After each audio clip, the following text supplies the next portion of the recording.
I think it says we live, right? Yep. All right.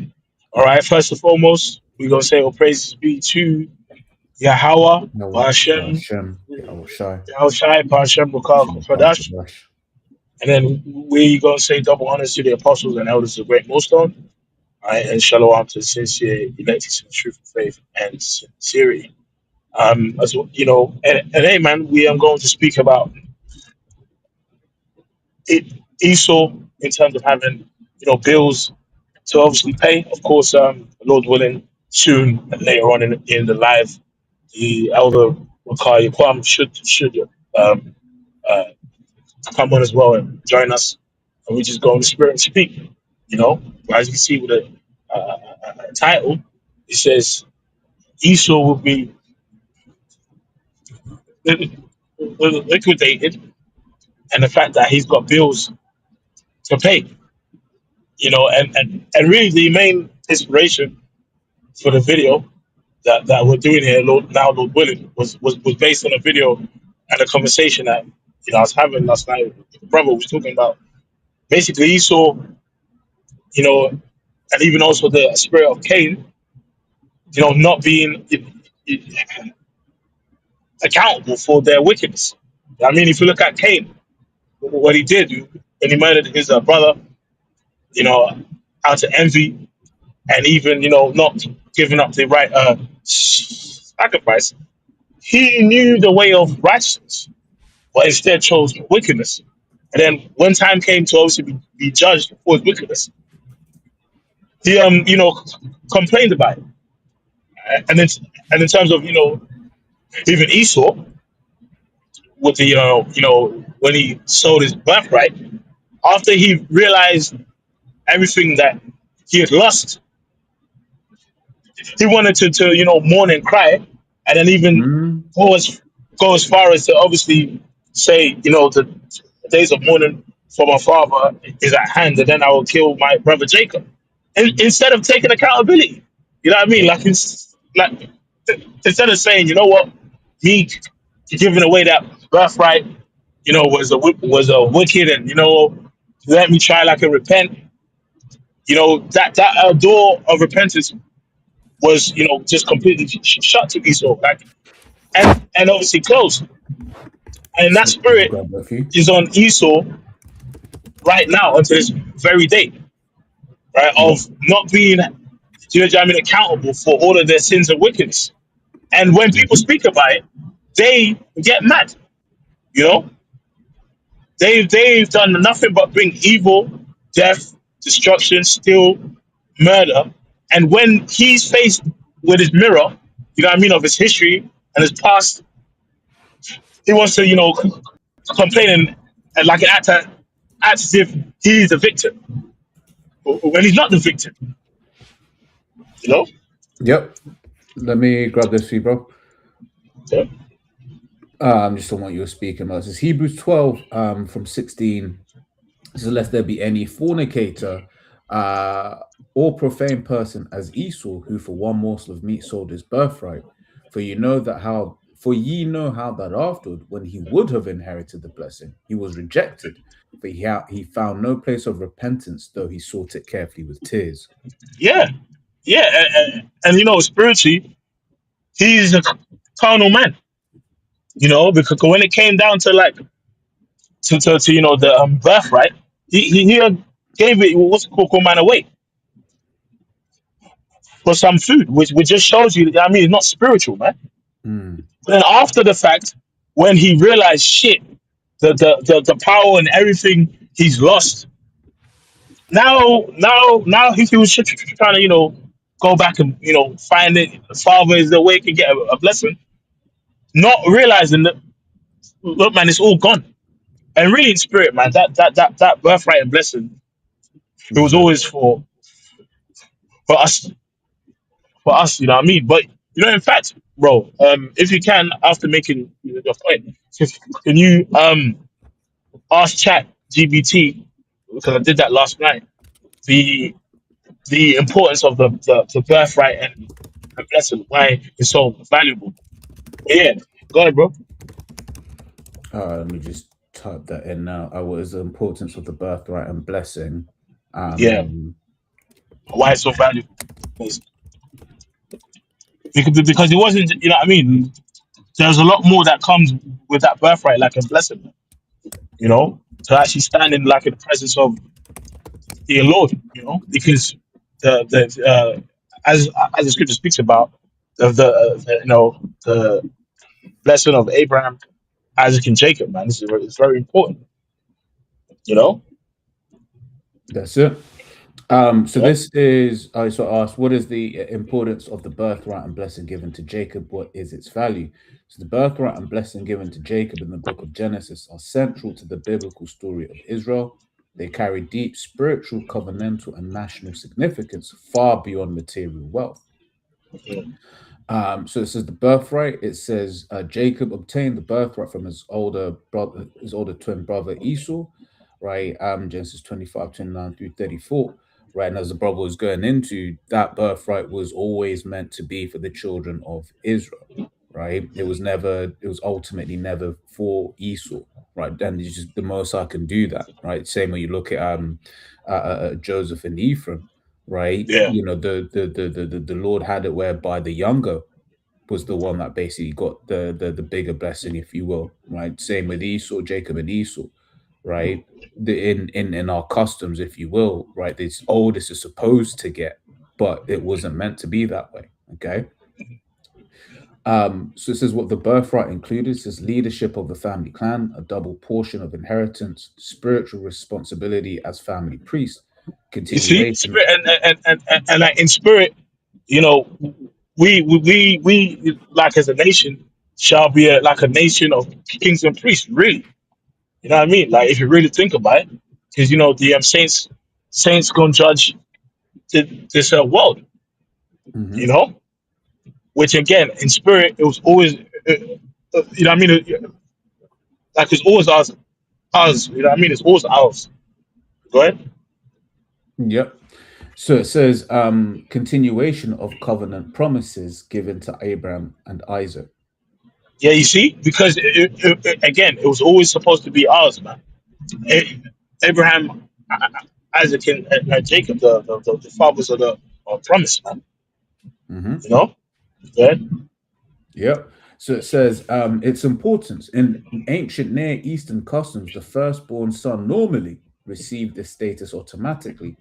Esau's decision to sell it for a meal symbolized disregard for long-term spiritual inheritance in exchange for immediate satisfaction. And bro, you know what? With that, can we read Psalms 50 and 16? Because it's like he disregarded that really because it was never his in the spirit. But obviously, just from play by play, how we see it took place and it played out, it's like, bro, he ain't spiritual, man. He thought more about his carnal needs than the spiritual uh, uh, uh, blessing, man. You see, yeah, bro. That's it. And if I can say, this is very much that spirit is very much the spirit of Esau. That's the spirit that he's put on this world. Okay, where it's that Mm, all about that instant gratification. It's like I want it now, I want it now, I want it now. Okay. mm. So it says Psalms 50 and 16, but unto the wicked the most I saith, what hast thou to do to declare my statutes, or that thou shouldest take my covenant in thy mouth, seeing thou hatest instruction and castest my words behind thee. Yeah, and again, Cain and Esau, they was in the same spirit. Because remember, when they both came with a sacrifice, Abel came with what the firstlings of his flock. So if he knew what to do, then Cain also knew what to do because their father Adam, which was given that breath of life, right? He knew what to do because the Lord was dealing with him. So why didn't Cain do what he was supposed to do? Just can't do And right. then because he can't do that. And when his blessing got disregarded, his bitch ass got mad. And it's like, take accountability, man. Mhm. Take accountability of, you know what, man, I was supposed to do righteousness, but I just didn't do what I was supposed to do. Mm-hmm. You know what I'm saying? And that's historically been the mindset of Esau. He never takes accountability for anything. When he's wicked, he wants to blame other people. Yeah. And it's interesting because if we go further down onto the seed line of Cain, remember there was a dude by the name of Lamech, right? Mm-hmm. And he said, "Look, man, if you slay Cain and vengeance comes upon you sevenfold, well, shit. If you slay me, it's gonna be 70 times 7." So, Let me grab that for you.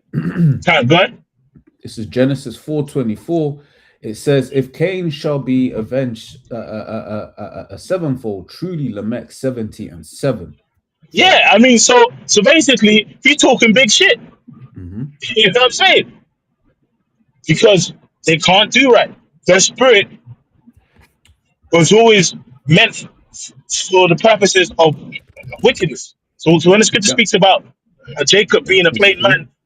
man dwelling in tents, he wasn't just in his room on his, you know, on his phone scrolling on TikTok. He's just in his tent, just chilling, playing PS5 in his tent. No, he's a plain man because he's basically perfect, man. A morally 100%. upright, spiritual man. Which that's the seed line of righteousness, really. The sons of God, which we shall all be in that righteous state, man. Mm-hmm. Go ahead. It says Jeremiah 13:23. It says, "Can the Ethiopian change his skin, or the leopard his spots? Then may ye also do good that are accustomed to do evil." Time, bro. Speaking it. Yeah, and that's it. As bro is going into, man. It's just like when you've got these Edomites, they can't do right. Like, it's not in them to do right, and so then what that then means is, nowadays when we see this Edomite doing anything, we already know it's like, if he's purporting to do anything good, it's just like, nah, he's not.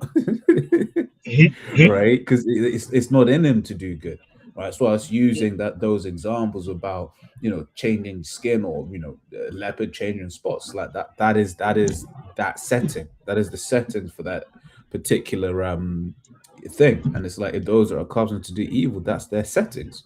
Okay. Yep. Carry on a bit more in that information public share.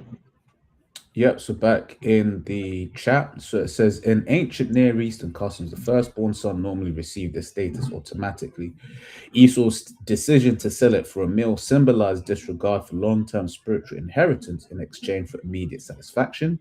Its Mm-hmm. value, materially, it meant greater wealth and authority. Spiritually, it meant becoming the chosen heir of the Messiah's covenant promises, which Which again, ultimately shaped the in history of spirit, Israel. exactly. So ultimately, it was always for Jacob. Good. Yep. This is the blessing. It says, later, Jacob received the patriarchal blessing from his father Isaac. Genesis 27 says what the blessing contained: dominion and leadership, prosperity, protection, the Yeah. continuation of the Mosai's covenant. You see, dominion and leadership. Because at the end of the day, they're still mad. Remember, Yeah. these Rothschilds and these elites, they know that they are of the house of Esau, right? Again, if you go to the master plan of the illuminated Rothschilds, Marinox, it was touching that how they know that they are of the house of Esau.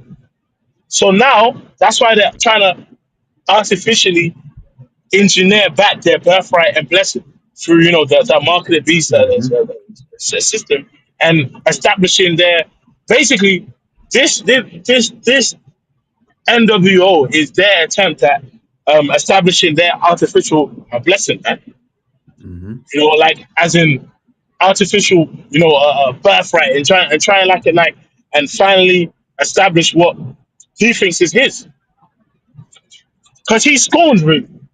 You know what I Mm-hmm. mean? He's scorned because it's mine. It's mine. It was supposed to be mine. But guess what? It was never yours, Yes, sir. right? Because you are the vessels of wrath fitted for Mm-hmm. destruction. and you've gone throughout Earth stealing everything, murdering everyone, and you got bills to pay. That's it.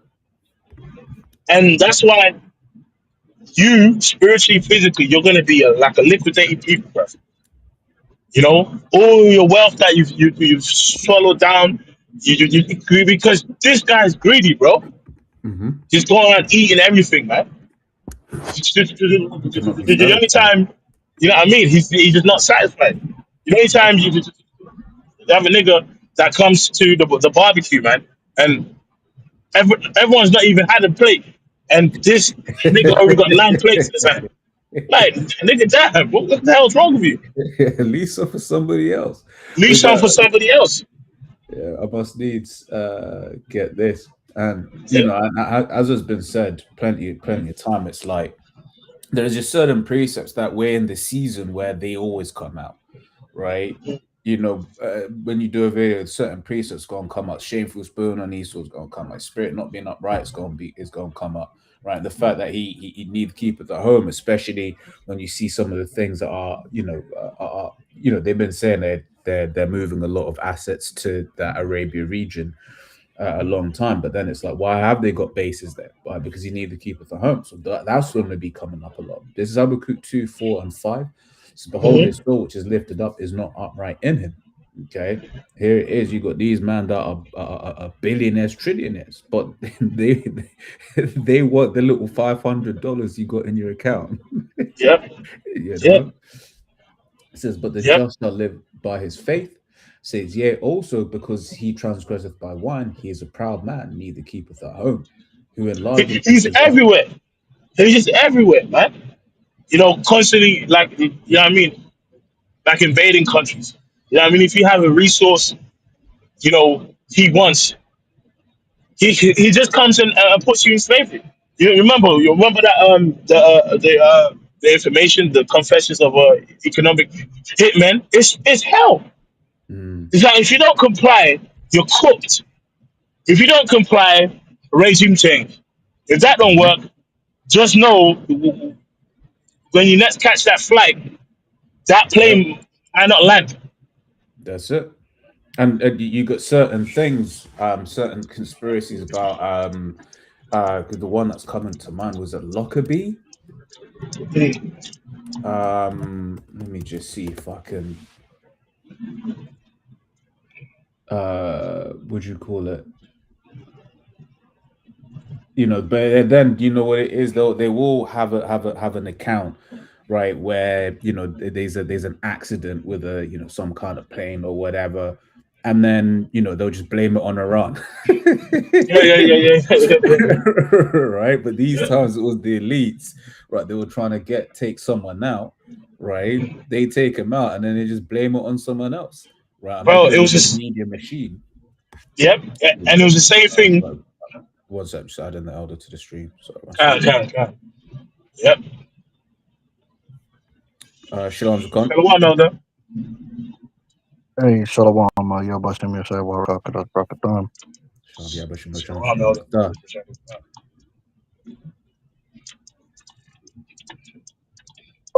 Can you speaking? No, yeah, Oh, okay. yeah, you brothers go ahead.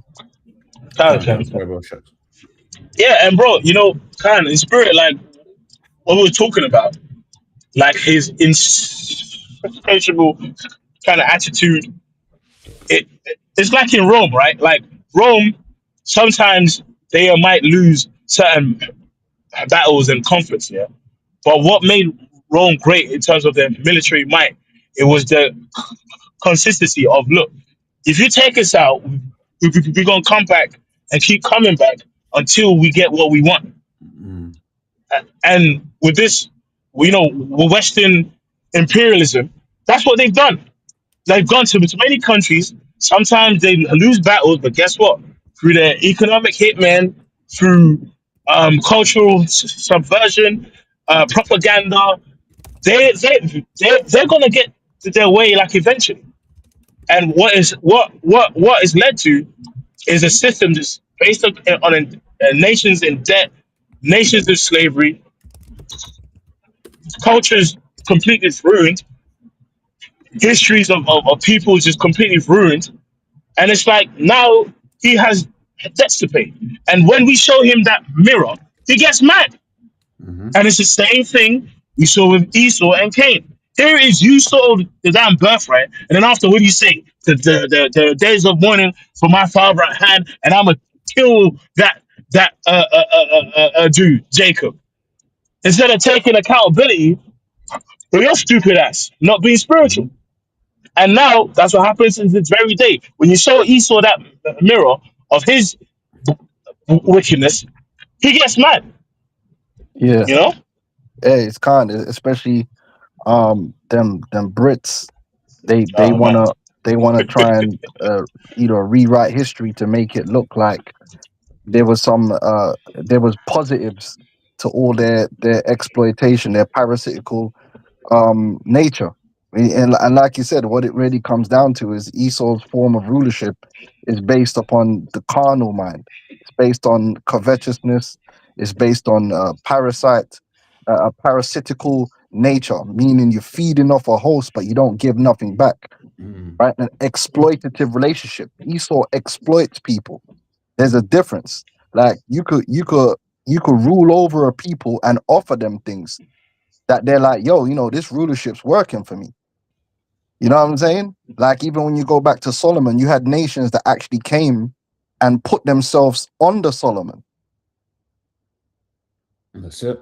They were like, yo, these men are so wise. Like we just need to be under their banner because they got it going on. Whereas Esau, you don't really get nothing from Esau. Ultimately, it's a net negative because Esau wants to crush you.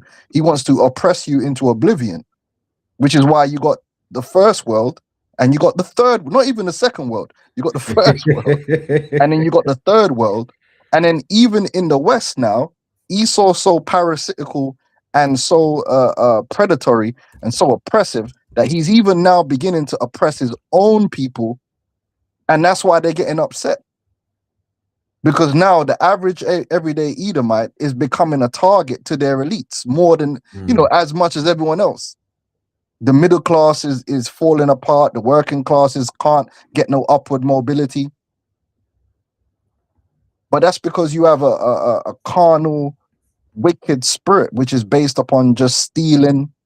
You don't have nothing to offer. You have no empathy. That's it.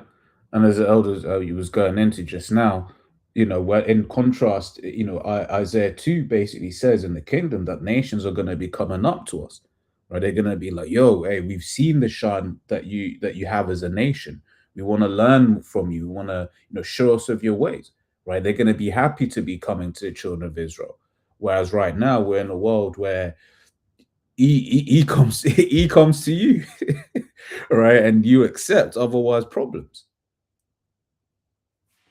Yeah, Khan, that goes into that precept when the righteous are in rule. Oh yeah, I could grab that. That's a good precept because there's more than one way to rule a people. And Esau's form of authority and his form of rulership is really oppression.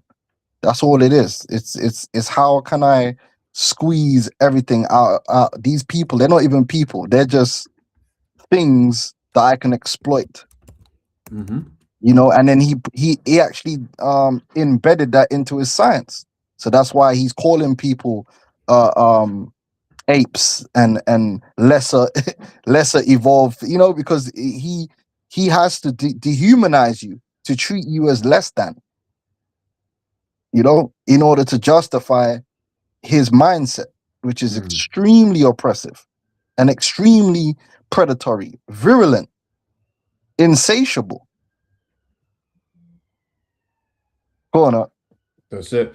This is Proverbs 29:2. It says, when the righteous are in authority, the people rejoice, but when the wicked bear fall, the people mourn. There you go. He wants to talk about infrastructure, but the only reason that Esau built infrastructure in the third world was for exploitation. Exactly. Exactly. It was to move the goods. It's like Esau's a day because it's like I didn't know if he was going to say some more. Sorry. No. Break it down. Yeah, no, because you have like certain places in the third world where like E had, let's say you had T, for example. T was on some awkward ass mountains, right? Then he had to make roads for it to take all of that T, to take all of those goods from one place to another place. It's always capitalism with Esau, right? And if anyone's ever been in a country, for instance, that doesn't have good roads, the journey from one place to another place can be like 10 times as long because you can't physically move those goods.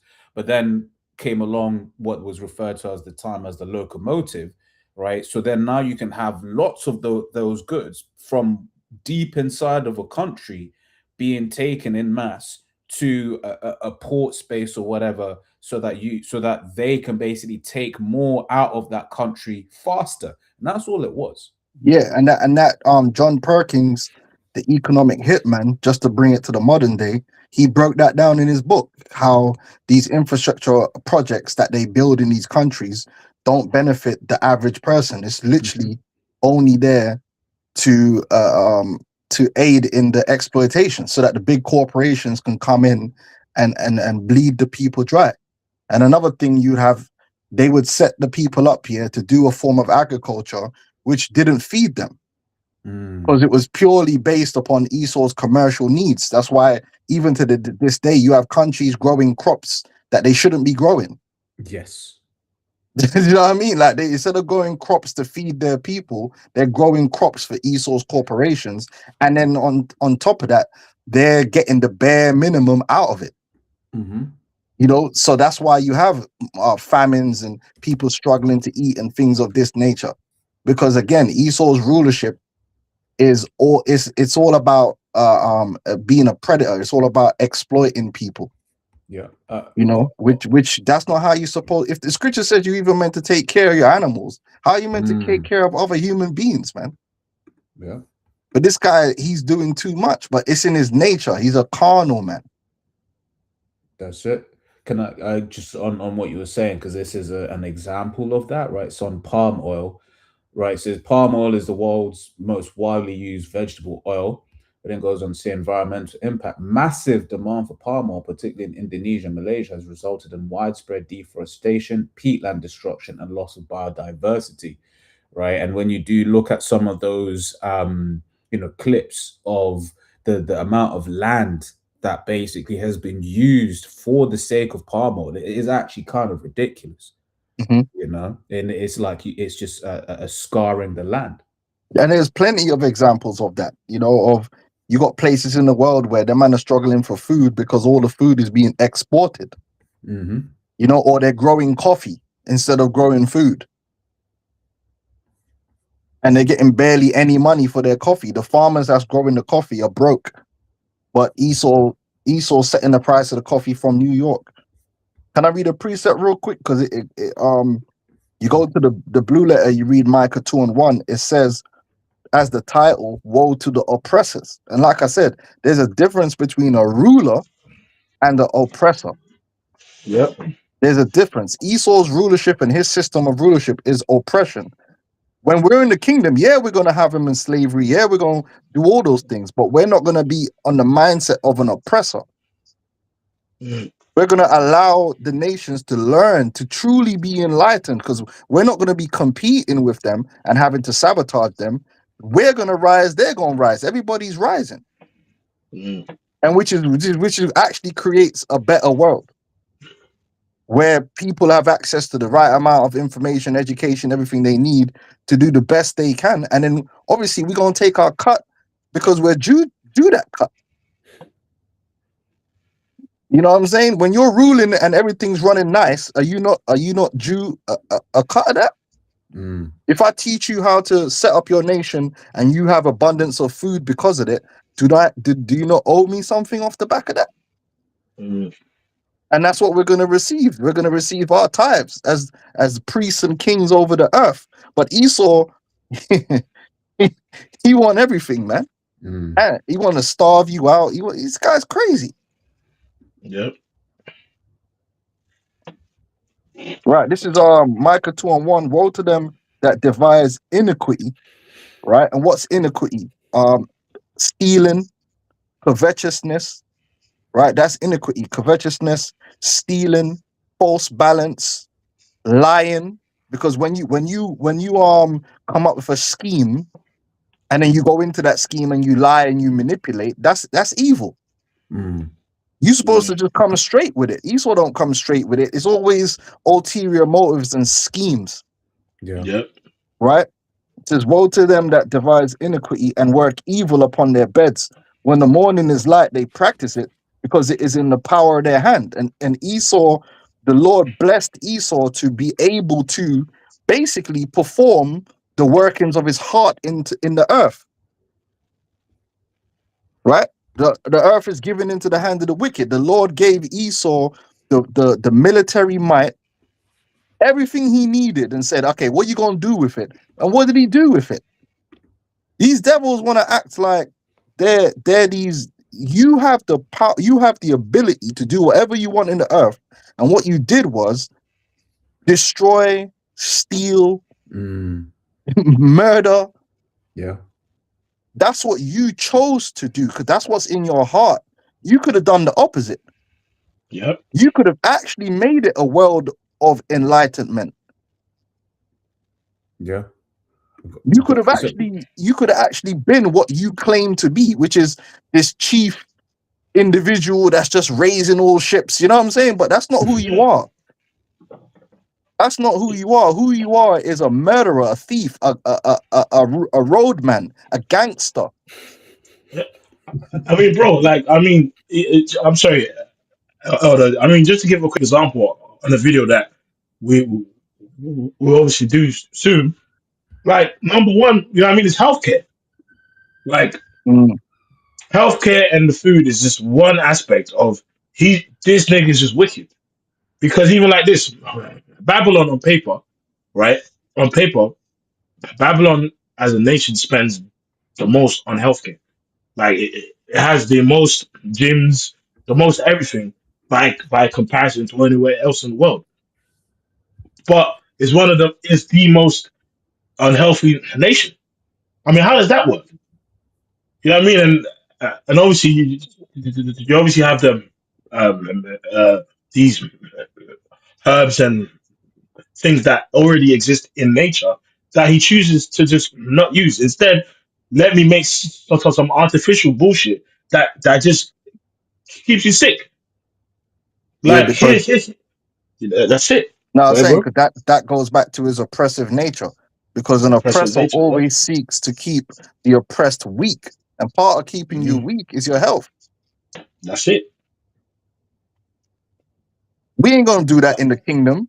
Everyone, as long as you don't do mad sinning, everyone's gonna be healthier because we're gonna make sure that the right information. No, another thing this brother will tell you: bare confusion, like 1,000 different diets.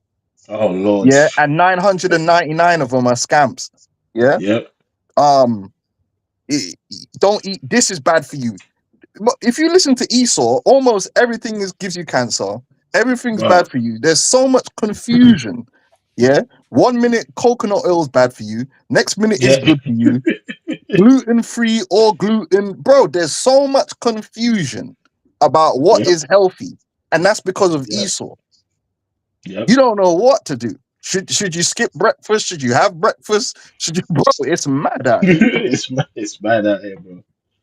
Bro, like now, yeah, I'm making a joke, but now, brothers might eat a damn Danish and get mental health issues. It's like if I can eat a damn donut, like shit, Yeah, obviously that's something if you can avoid, but things happen. You know what I'm saying? but that's because of Esau, because he constantly lied and changed like what is there. Yep. The Bible just teaches a balanced diet, man, and the right herbs, and just utilizing wisdom and understanding. But Esau, again, that's not what Esau's all about. He's a dark. He operates in darkness, so he spreads confusion and ignorance. That's his go-to. Right. Let me finish this off. It says, and they covet fields. Right. They covet land, and this is why Esau spread himself so vigorously throughout the earth. more. I don't know. Are you brothers got a video that you wanted to play? No, not got this. Because I got, if you don't mind, I don't know how long you brothers have, but I've got the perfect video that they just go. I'll put it on. Huh? If you send it through on WhatsApp, I'll put it on. All right, I'll send it to you in a second, right? This man was more aggressive in terms of conquering lands than anyone else. Most peoples kind of conquer their neighbors and just chill. Yeah, like if you say like you're in Africa, man would just conquer a few African men around him and relax. Like the Mongols did their thing over like their sides. Esau done the four corners of the earth, including Antarctica, the Arctic, and he trying to go into space. This guy is insatiable in his lust for land and power, bro. This man went into the middle of the Pacific Ocean and found niggas there. Exactly. Yeah, when you so because it's I always remember like one day I was like, where actually is Hawaii? And then like you look at it and it's like, yo, why did Esau go there? Why is that part of the United States of America? Man's deep in the Congo jungle, like man's just going everywhere. He leaving no stone unturned. Bro, even with the people called the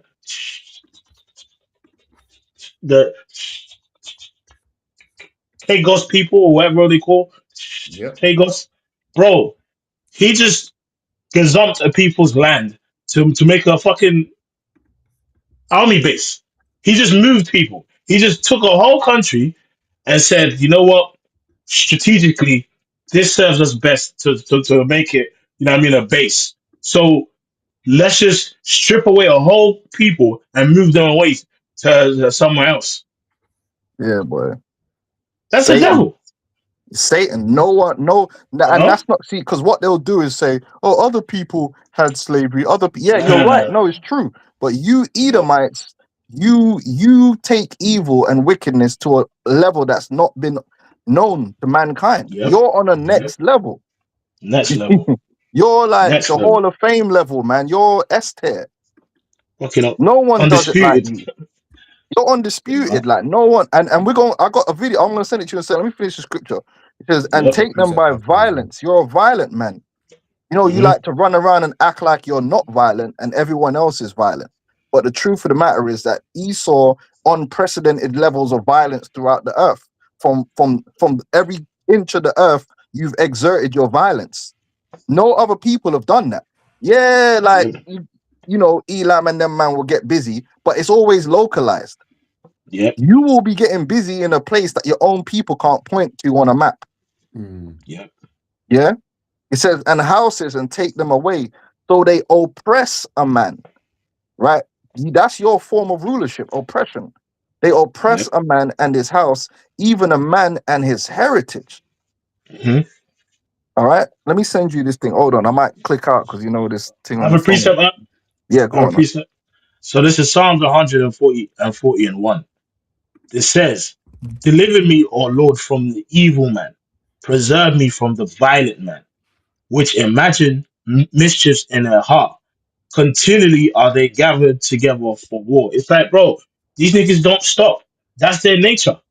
Yep. Even like, you know, can't stop. You know what I mean? Like it's real like that. He really continually are gathered together for war, and that's their nature. Like, I mean, if we go back to even Alexander the Greek, remember the Lord had to take him out. They had to take him out because he wasn't trying to chill.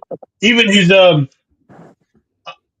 army man was like, "Bro, we've conquered a lot. So we like go home, please." And it's like the Lord obviously had to, you know, the ones it's like, bro, like after a while, it's like, yo, and obviously Rome, you know, that had to get wounded, you know, and then obviously it's back now.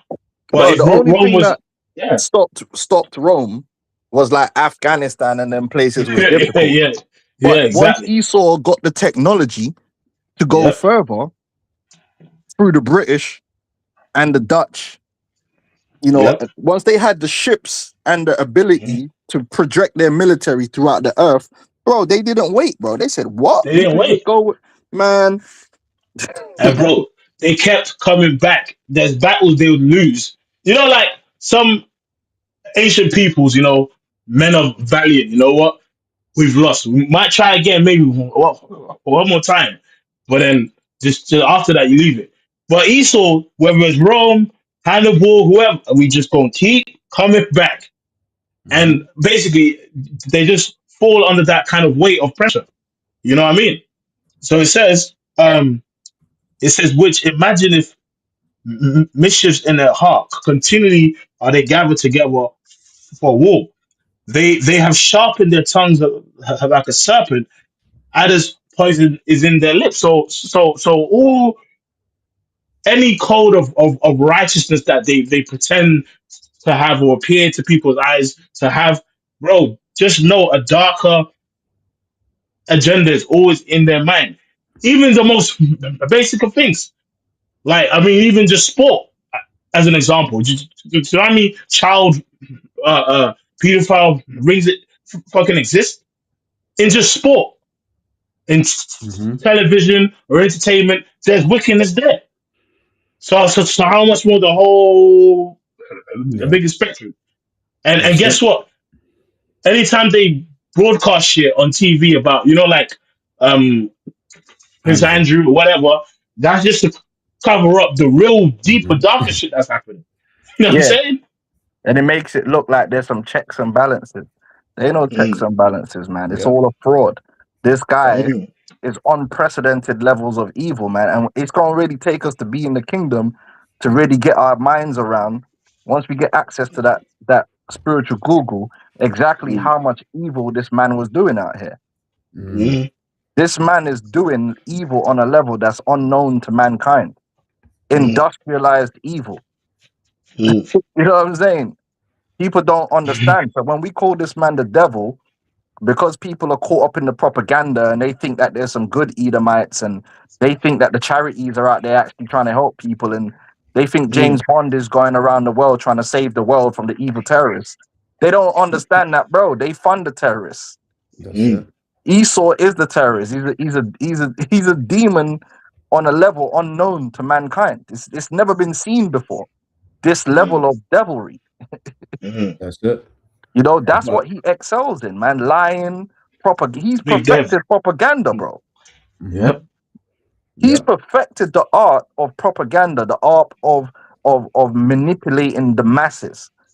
Jake didn't do that. Esau did that. Yeah.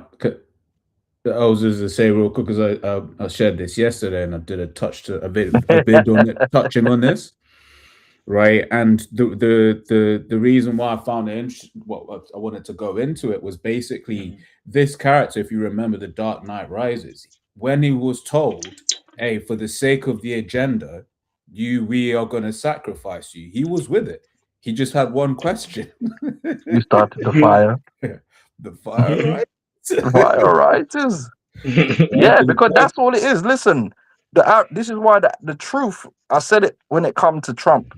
Trump was talking about, he gonna expose. Look, bro, if the truth, the absolute truth of this kingdom, right, how it works, and who Esau is, was to ever be actually acknowledged, the whole kingdom would be on fire that day.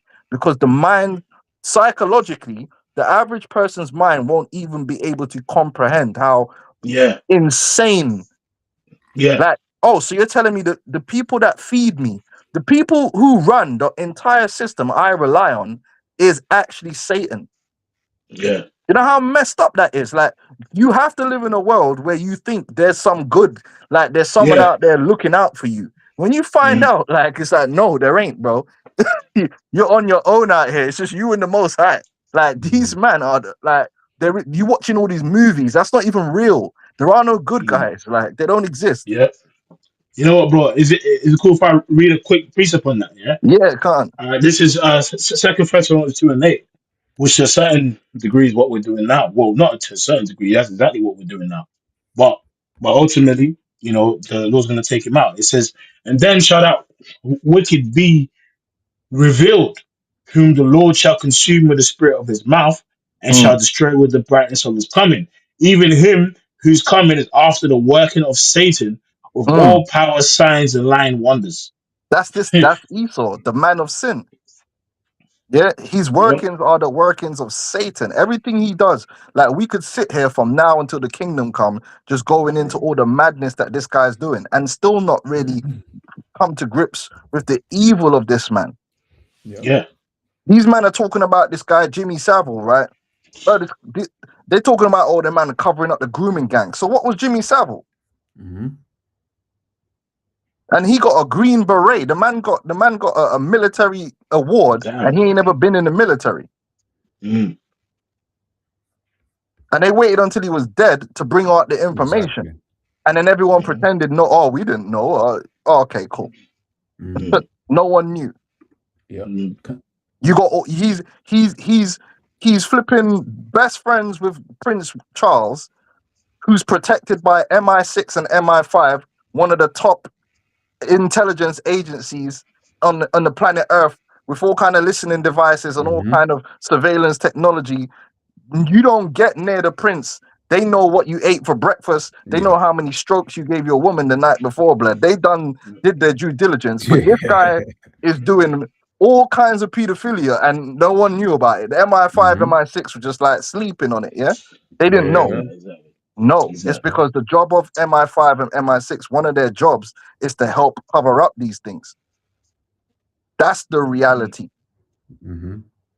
Yeah? Yeah, because there was, I always remember there was one clip where like Savile, he's on it's a live show, right? And he's basically now starting to fondle someone behind him. Right? And then they just zoom in so you can't see her basically just like, tweaking at the back. He was molesting girls during church ceremonies. All kind of craziness, man. And if I can say, how is it that Charles is friends with a PDF and Andrew's friends with the PDF? But it's just like, no, it's just Andrew. No, it's like, no, that's all of you. Yep. Spooky. Working of Satan. Yeah, I've got a preset. When you're done. Yep. It's Revelation 18 and 6. Not 6. 18 and 5, Salaki, right? So for her sins have reached unto heaven, and the Most High hath remembered her iniquities, right? And that's twofold, right? On the one, they've literally got stuff in the heavens, right? But then on the other hand, it's like, you've got the metaphor of, for instance, it stinks to high heaven. It's like their sins, all of the wickedness that he has gone. It's like it's amassing. Right, it's compounding upon compounding on every level. And let me say this as well: it's not just the JOOs, man, because that's a scapegoat now. These Edomites, these everyday Edomites, and these It's all the bro. No, they're Edomites. You're Edomites. You're all part of this, man. Don't try to act like you're just another nation of people, and these men are so wicked. No, they're just your heads. Yeah. You just as guilty, just you doing all that madness. Don't pretend like we're not gonna play these games. All you Edomites, you're all Satan. Whether you got a small hat on or not, you're Satan. Yeah. A small hat, a fitted cap, you're still a demon. You know what I'm saying? Bacon hat, everything. Bacon hat. I have a preset. I have a quick one just before the video. This is Isaiah 47 and 12.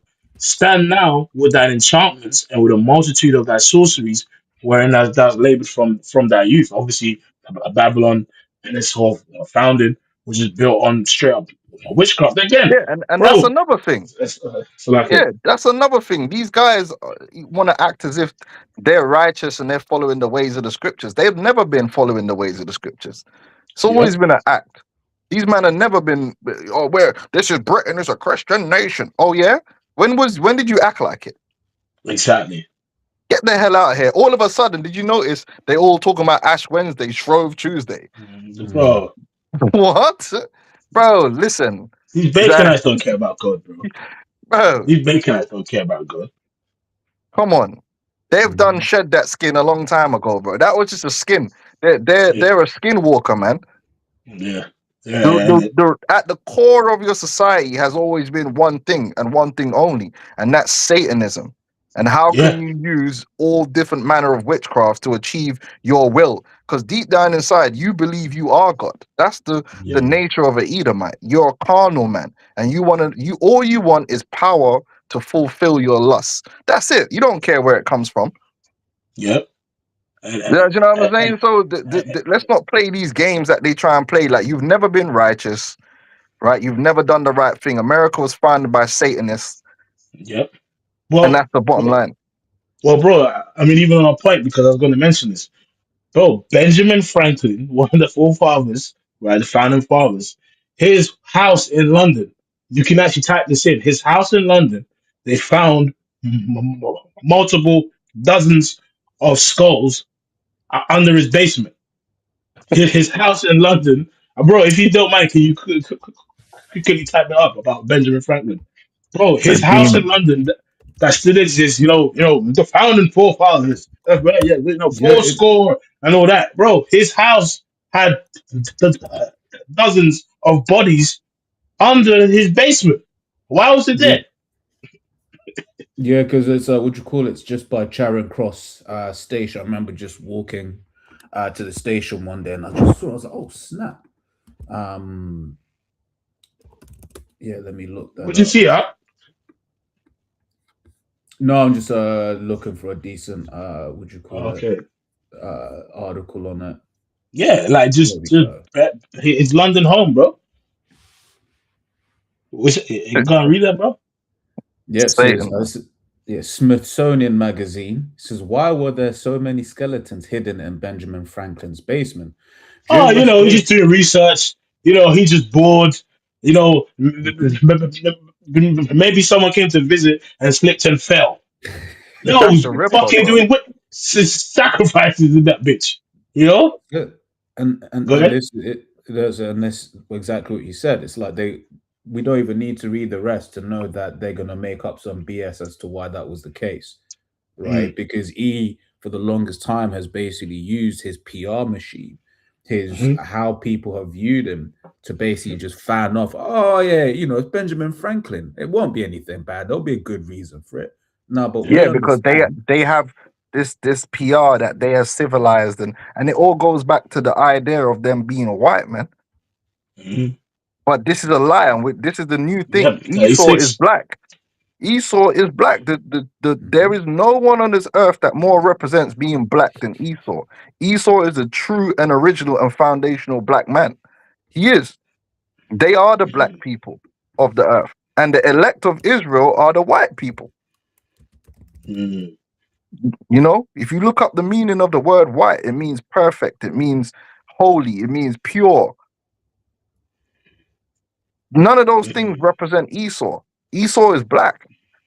mm, Mm. Yep. I was just reading it real quick. So it says, for nearly 2 decades leading up to the signing of the Declaration of Independence, Benjamin Franklin was a boarder in a house at 36 Craven Street in London. It says the future founding father left his English home and returned to America in 1775. 2 centuries later, bones from more than a dozen bodies were A found in his dozen bodies, basement. bro. Yeah, where Good. they had been buried in a mysterious windowless room. Oh, you could have just said dungeon beneath the garden, right? Damn. And that's one of the things that Esau will do. He will use certain words depending on the situation, right? One of the things that we Make it he's light. going to use exactly one of the things that's used a lot, about immigration. When the person's not white, they're an immigrant, right? But then when Esau's going to Spain and them places, they're an expat, right? And that's how he will use certain words, right? And then he'll just, well, expat, it really means X, Y, Z. No, you're in another country. Even Tommy Robinson, I saw Yeah, one where isn't he was it? basically asking for money to help him move to another country. That guy's such a cokehead, bro. Yeah, the skeletons Oh, had he's gone off the on. packet every day, man. He's a cokehead. Again, and that's another thing that they don't get to be stigmatized when they're the Yeah. number one drug users on the planet Earth, bro. This is mad. Yep.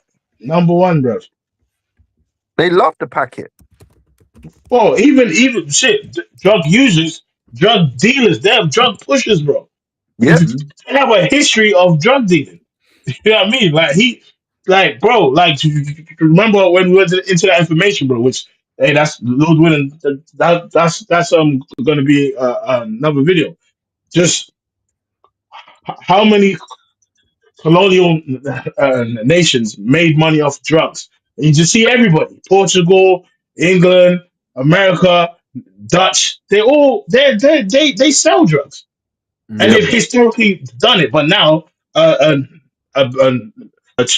2,000 on a bike is the face of drug dealing, or some Mexicans.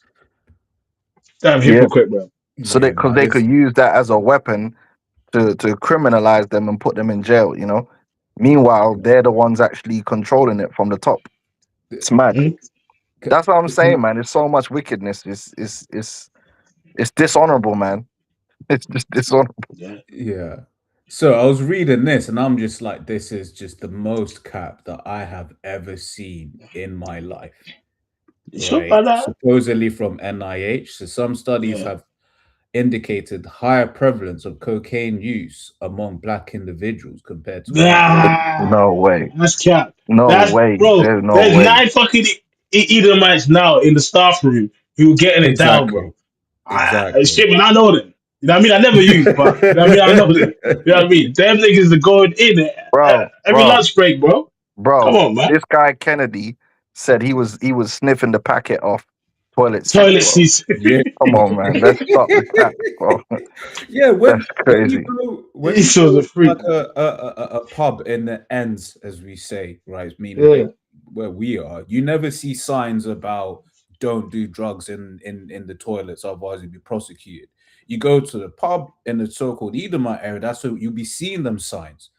And it's like, Yeah. what goes on in it? But that's Bro, because don't you remember that time man went into the toilet in Weathers in Barking and there was a father-son duo going back to back on the packet, blood, in the toilet, blood.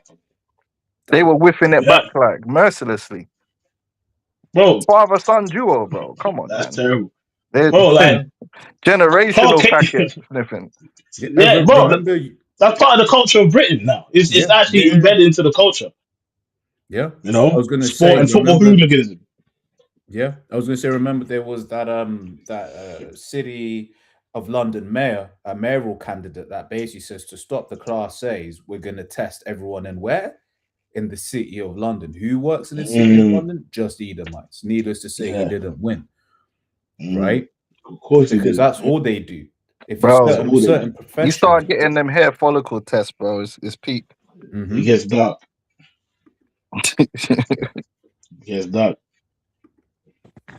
Right, you know when you pull up that video, just hit it from the 27th minute. You brothers gonna love this, cause this, trust me, this video is crazy.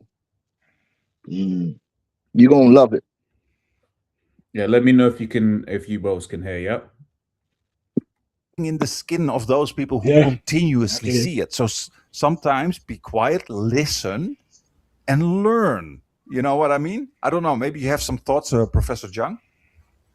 No, I completely agree. The entire Western outlook is that white people are superior, and I think it comes from the fact that the Anglosphere, the Anglo-American Empire, it was built on genocide, on colonialism, right? So look at the trillions of dollars that Britain stole from India. Look at all the opium that Britain forced upon the Chinese. Look at the fact that the indigenous people of North America, of South America, of Australia and New Zealand were basically wiped out during the rise of the British Empire.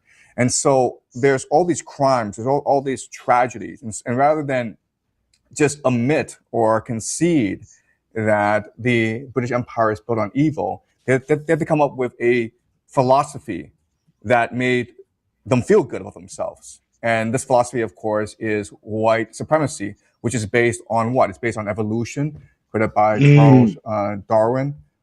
It's created on the idea of race.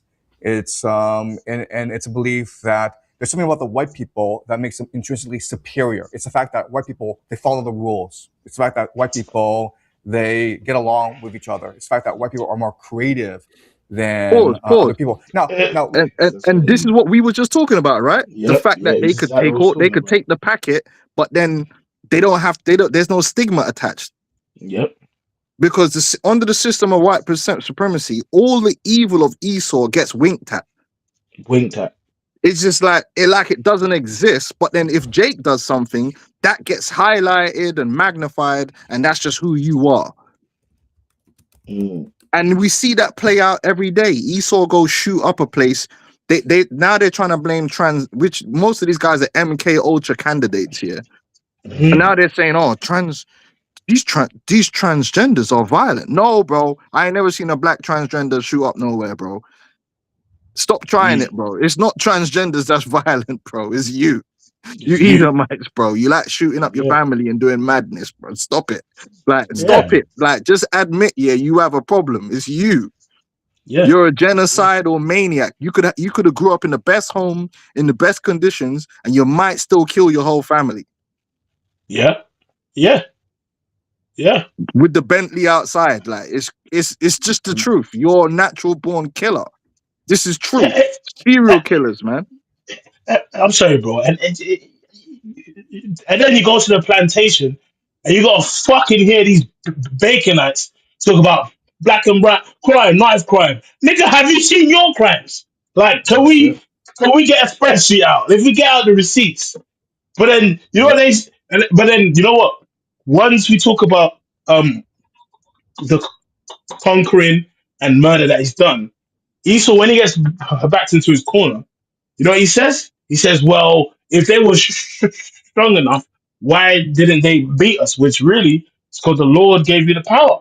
Yep. And that goes back to might is right too, which is satanic. Yeah. Might is right. Yeah. That means you don't really believe in righteousness, because righteousness isn't based upon who's strong. Righteousness is based upon the word of the Heavenly Father. So I don't get to take another man's wife just because he's weak. Oh, well, he wasn't as strong as me, so it makes it right. No, it don't, bro. No, it doesn't. Oh, I could steal his house because I was stronger than him. No, that's not how righteousness works. Doesn't work like that, bro. That's not what it means to have morals, man. And then they make these shows like Game of Thrones, and they throw in a few moral characters. But notice in Game of Thrones, there's like 2 moral characters in the whole thing. Because in reality, man, Esau, you ain't got no chivalry, bro. No honor. Get the hell out of here, man. And he wants wickedness. Esau doesn't want to be righteous. That's what people don't get. He don't want to be righteous, bro. Cain said, "I'm my brother's keeper." Here it is. You know the Lord knows what you've done. You're like, wait, it has nothing to do with me. Yep. You know, that's his spirit. He, you know what I mean? He remember again, his brother gave the righteous sacrifice. He gave the wicked sacrifice. But they was both taught by their father. So why did they both do righteousness? No, because he last is wicked. Yep. Yeah. Yeah, but to the thing about Esau is, the reality is, and it's a sad reality for him, that he is inferior. It's a sad reality. And so the only way for him to get ahead is to do wickedness. This is just the reality. The only way for him to win the race is he has to cheat. He has to lie. He has to steal. He has to murder. He has to oppress. This is how he is able to get ahead in the world. This is how he has gotten ahead in the world. If he didn't do all that, if he tried to do righteousness, he'd just be normal like everyone else. He wouldn't excel. That's why they're crying about DEI. Oh, DE, bro, this man has had every advantage in the workplace for the last 500 years. Yep. And you put some job applications out in a black neighborhood. Oh, it's DEI. Oh, they hire one black woman. Oh my God, this race is against me. Bro, you've been lying on your CV for years. You've been getting jobs because of your uncle. Yeah. I seen it. I see it every day at work, man. You've been getting away with making mistake after mistake after mistake and failing upwards. Because remember, Jake ain't allowed to have a bad day. Because as soon as Jake has a bad day in the office, he didn't belong there in the first place. You realize that. If there's a black pilot and he makes a mistake, they will say, well, he shouldn't have been there. because that goes back to scientific racism. He shouldn't have been a pilot in the first place because there was a white man naturally who would have been more qualified because genetically he's got a high IQ. When the white man taking mushroom, who was that Edomite the other day? Took some damn hallucinating drugs and tried to turn the engine off on the plane, right? Yeah. Oh, we need to figure out what happened. They weren't like, oh well, he's low IQ and they didn't. It didn't. No, it's just he made a mistake. He made a mistake. Yep. But let that have been a Jake. Oh, he didn't belong there in the first place. Yep. You're not allowed to have a bad day when you're a Jake. You're not allowed to fail. Otherwise, it means you and your whole bloodline are failures. But Esau can fail. Esau can do that. Or Esau could go bankrupt. Trump can go bankrupt 20 times and they'll still praise him as the best businessman there is. And why is he a good businessman? Because the Rothschilds bailed him out. Because he's an insider. Not because he has a high IQ. But then you look at someone like Dame Dash and it's like, yeah. I'm mocking. Well, Dame Dash didn't get bailed out by the Rothschilds. Lucky man, go on that. No, it's good. It's all good. Yep. Yeah, no, I said that's why I had that that German wings crash of I think it was 2013 or something like that. You know, Andreas Lubitz, all right, make of that what you will. But basically, man just crashed a whole plane into the side of a mountain, downward descent, crashed it direct. Oh yeah, he had mental health issues, man. Yeah, you know, we need to help these pilots with their mental health issues. But it's like these ones get these. Yeah, if I get on a plane, I want to see a old white man. Why? They crash planes. Go look at who crashes the planes. But again, when Esau does stuff just like the white woman, when the white woman's divorcing people and taking all their money, she will get go get you a white woman. Or what? So they don't do nothing? It's the white man and the white woman get to just do madness in the earth, and the PR just ignores it. Like they're still the best, and that's what these guys are trying to say. That all that was established in the system of white supremacy. That no matter how evil we are, we're still good. You know, oh yeah, you know, we're still good. That's what calling themselves white achieved. That's what the whole white supremacy. We are still better than you. We could act like gangsters, but we're not gangsters. We're civilized. So when we go and blow up your country, it was civilized. When we go and steal your oil, it's civilized. No, I'm not like Pookie. Yeah, Pookie came up on the block and shot shit up, yeah, but he's a savage. When I go and blow up the whole city, oh well, I'm civilized. Obviously, there's a difference. Yep. That's and this is what we're dealing with in this system. Yeah, I thought I had shared it. Maybe I didn't. But basically, there was a video which online you never know what's true. But it's like you had what was probably Democratic voting children and their Republican parents. And basically, the thing that the children asked, like, so wait there, if Trump was to be like, yo, we need to level up Oklahoma, right? Would you be for it? And then the parents were like, yeah, because there must be a reason why. Like, these Edomites, when they see it's like, well, if we're making that decision, there's obviously a good reason why we're blowing that place up. Yeah, exactly, man. They got the benefit of the doubt. They're allowed to fail. They're allowed to be an individual when it's something wrong, but when it's something positive, they could be a group. That's just how the game is. Go on out. Yep. So back in the video as well, right? It's gonna get better. The video's gonna get better. Trust me. So there's a side thing that I've just kind of seen, but basically they're trying to say that they're gonna go back to the moon, which could do a flyby by the moon no later than March 6th, right? Artemis is the name of the mission. So why is it Artemis? Yeah. You know, bro, random name, innit? You know what I mean? What's that got to do with America and NASA? Artemis. Yeah. Vibes. Yeah, it's interesting because there's just a lot of numerology happening recently. Obviously, the March god of war, Artemis, I think, has a bow and arrow. That's the huntress, the goddess of hunt. Yeah. You know. But yeah, back on this one. Now we don't ignore the fact that other races have their own intrinsic qualities to them. Okay, so for black people are athletically superior. We admit that, and like Asian people are better at math than we are. Okay, but we white people, we're just morally superior to all of you. You know, we believe in God. We're good Christians. That's what makes us superior. All right. Yeah, we admit black people are better at boxing and sports. We admit that white Asians are better at school. Can I make a statement on that? Because with all of that, he likes to talk about the physicality of Jake as if to just be like, that's all Jake can do, right? Even when he makes that, you know, that statement that he loves to make, you know, it's like, but once you, you know, they say once you go black, right? Really, he's just talking about the physical once again. It's just like, no, we're, as a nation, as a people, we're so much more than the physical aspects of us, right? What? And No, sorry, bro. you got it. No, I was gonna answer you quickly on that, because if we go into the word for plain, right, when in Genesis 25 and 27, when it says, and the boys grew, and Esau was a kind of hunter, man in the field, and Jacob was a plain man dwelling in tents.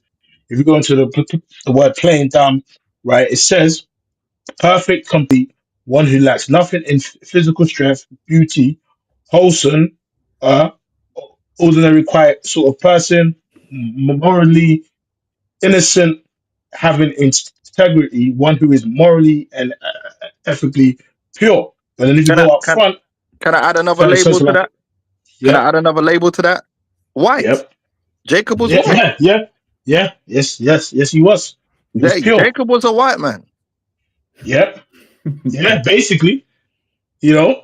And if you That's go, what I've been telling people. We're the real white people. that's right. You know, He's a fraud. if it ain't white, He it stole ain't our right. title. He Yeah, stole our title, man. He's trying to beat us. And this is really what it comes down to.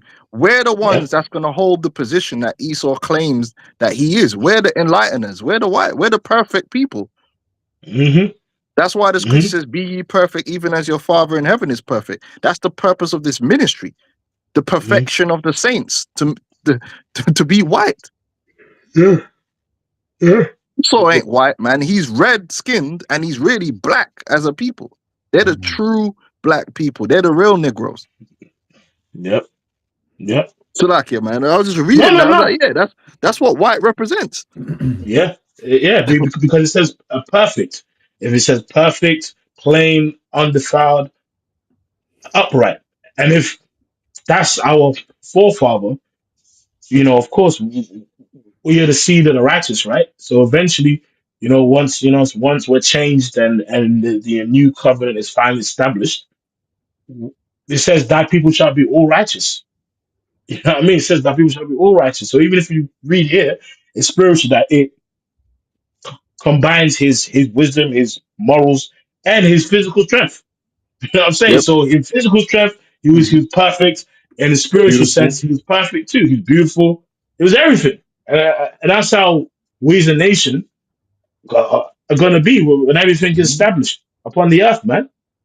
So Yeah, if it ain't white, it ain't right. You know what I'm saying? that's You right. know? Esau's the one that dumbed us down in chattel slavery and is trying to Yep.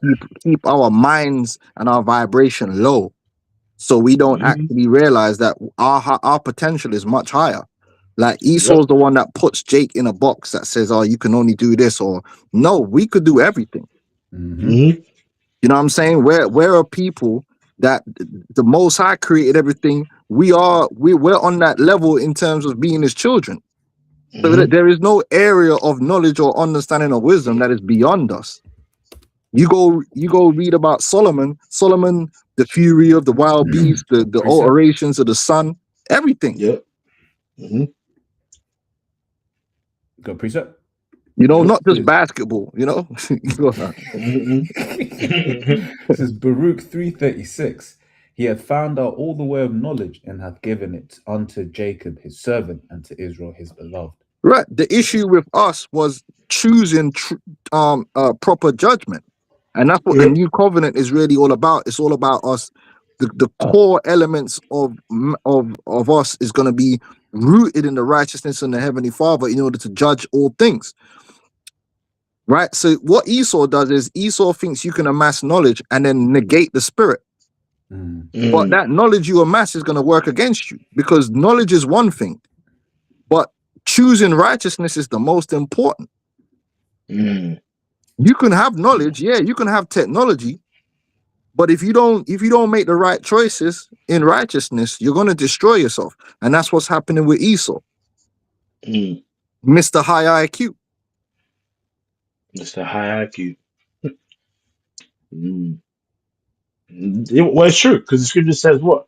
Rebellion is a sin of witchcraft, and that the knowledge of wickedness is not wisdom. You know what I mean? It's like so this guy's involved in witchcraft.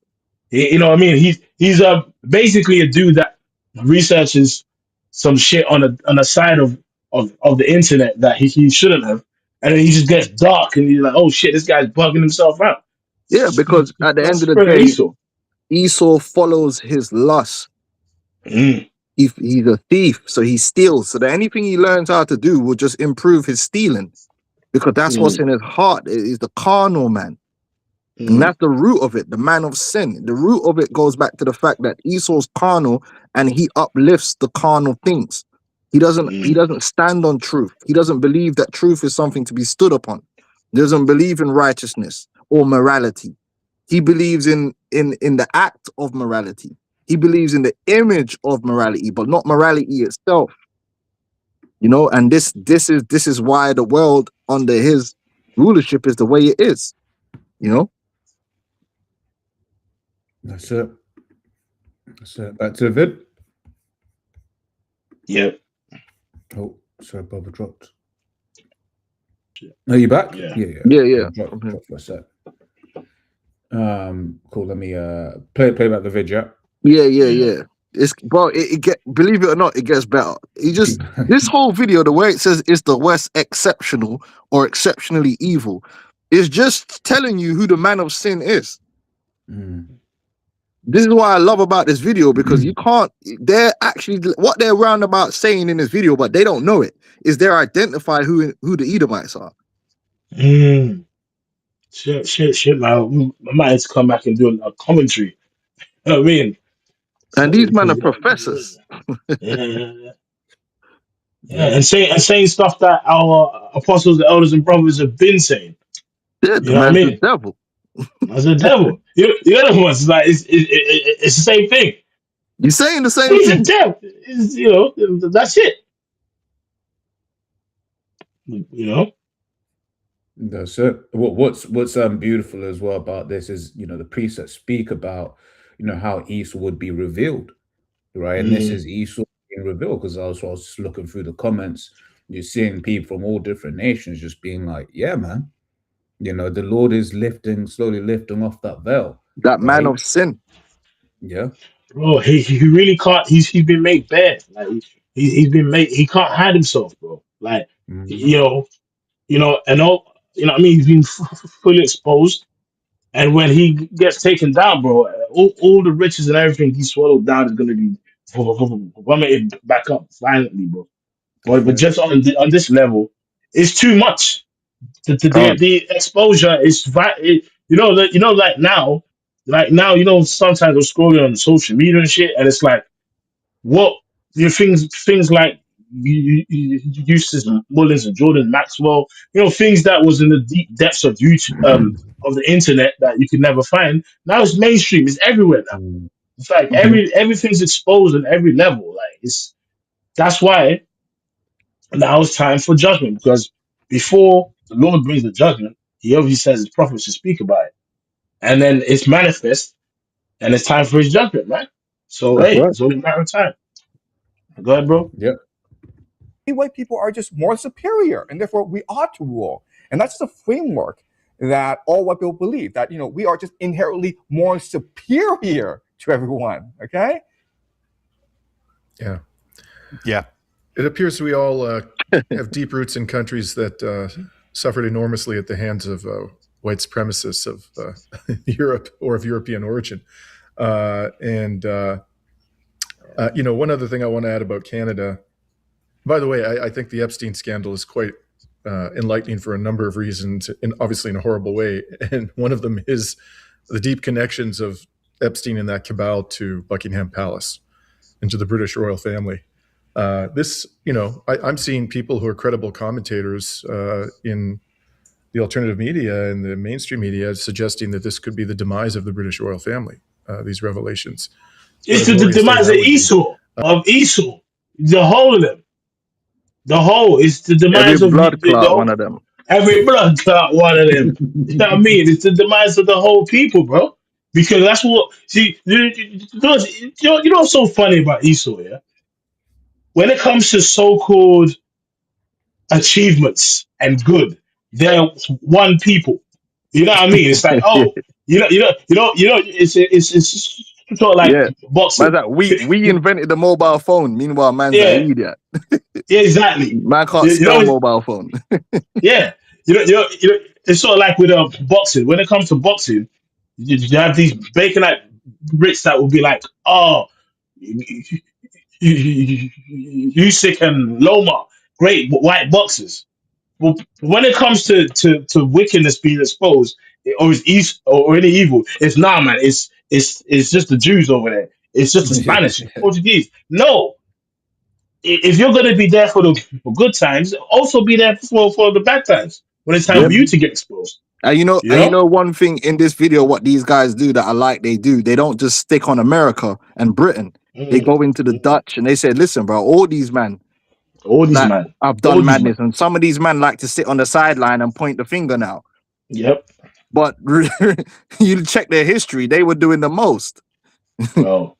Like even countries that you don't think about, Norway, Yeah, Poland, Sweden. Like even with the transatlantic slave trade, like a lot of these smaller countries, you know what I mean? Like Norway and Sweden, the chains and stuff, what like the iron and steel they would mine came from those regions. So here it is. You might just think about the slave trade. Oh, Britain, Portugal, Dutch, Germany, but even smaller countries like a Poland or a Sweden, they even had a part to play, like in that aspect. You know absolutely. the wood and timber used to make the slave ships. You Yep. again might speak about this, but where did they extract the wood from? Who actually cut down those lumber? You know what I mean? And It's like they had yeah, colonies too. A lot of them had yes, colonies. They had business interests. It wasn't yep, just America and the British or the Spanish and the Dutch. I think the Dutch is the one that actually started it all. yeah, Dutch. So yeah, but they're gonna go into it. So roll the video, man. It's gonna get better. Trust me. Mhm. Bro, that beautiful beef footage. Yeah. That beautiful But thing. one other thing I want to say about Canada media cabal to Buckingham Palace and to the British royal family. This, you know, I'm seeing people who are credible commentators in the alternative media and the mainstream media suggesting that this could be the demise of the British royal family, these revelations. What a glorious day that would be. But one other thing I want to say about Canada, and I don't mean this, with disrespect to the entire population. I know many wonderful people in this country who are true heroes of social justice and anti-imperialism, and it's been a privilege to work with them, and I'll always, have a deep affection and respect for them. But the fact is that the elite in this country, the Anglo-American elite, is unspeakably depraved.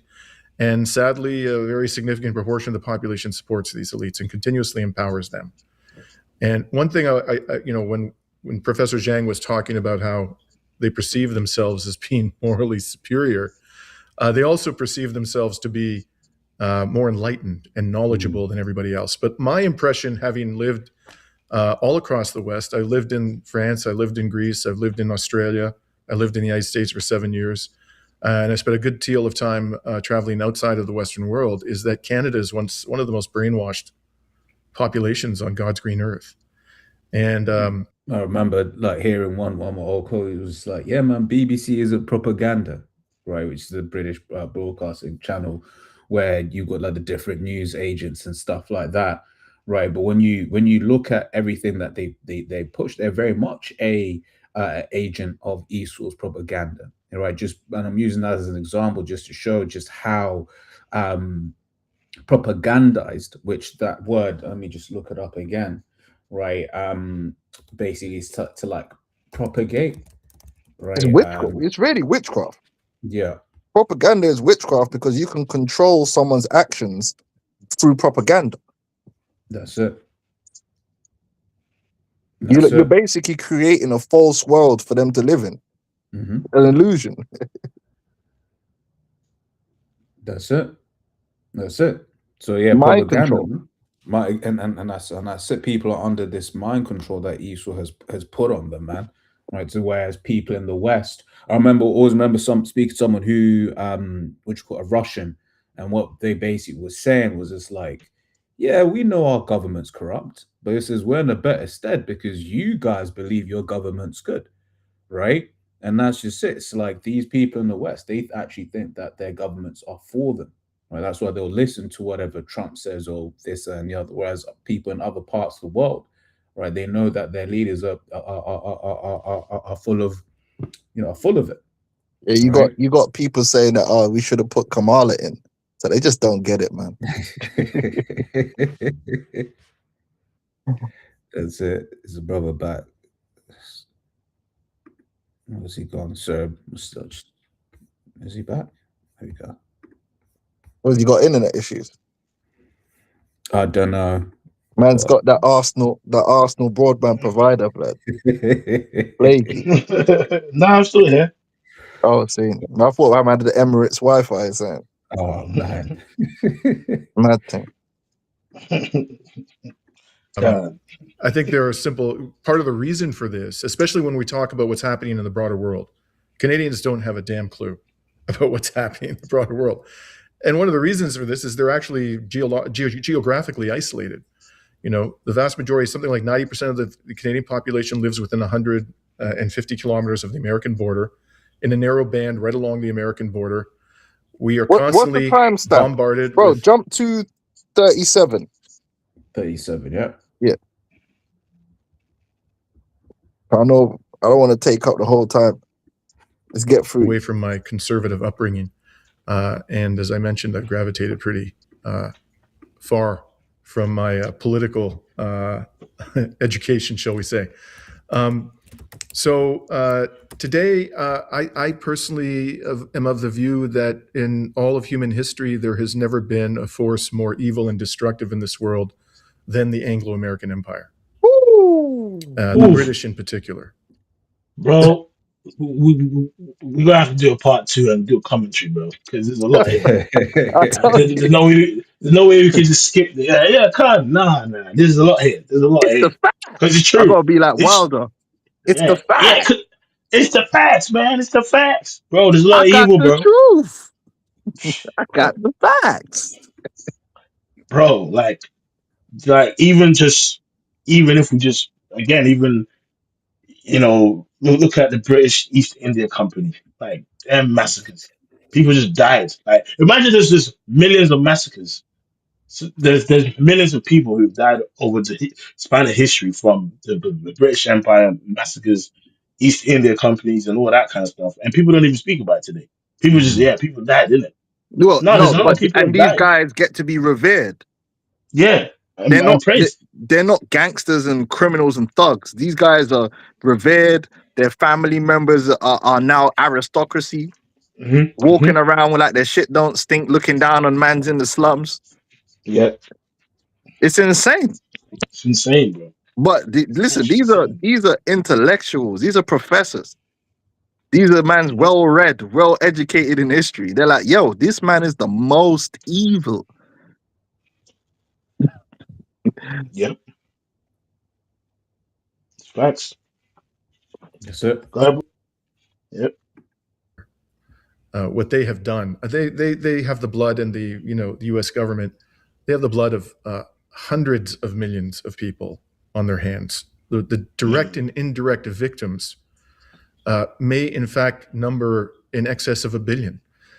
when you look at all the wars that they've waged over their 500 years of dominance and the starvation policies, the genocide, the mass rape, the cultural suppression, the sanctions, you can mention the sanctions, because what's good here is he's basically not just stopped at the act of the gun straight away, right? Yep. He's gone into some of the other things that Esau's doing, right? Because right now you have this blockade, a siege of Cuba, right? Which basically it's like, yo, if they don't get fuel and stuff like that, it's gonna people gonna die. And it's the poor people. It's not the rich Cubans. Yeah. It's the poor. It's not the rich Cubans affected. I won't play this, but I was just looking at different articles and I saw this. I thought it was an article, but it says break American siege of Cuba. And that, because that's what we're seeing. We're seeing. And why? What's Cuba going to do to America? Exactly. Man, the only thing people know about Cuba is flipping rum and cigars, man. Cigars and boxing. And some boxers, they get into the professional ranks and just run. Yeah. Nah, brother. No, come on, nah, bro. We're not gonna do this, bro. Cuban fighters are known for running, and then when you stick it on them, they quit. It's a fact. Racist, man. Bro, I'm being real, bro. They be dancing around the ring, and as soon as they fight someone that sticks it on them, they start quitting, bro. They ain't got no dog in them, except Gamboa. Gamboa had dog. Yeah, till Bud knocked him out. You know what I'm saying?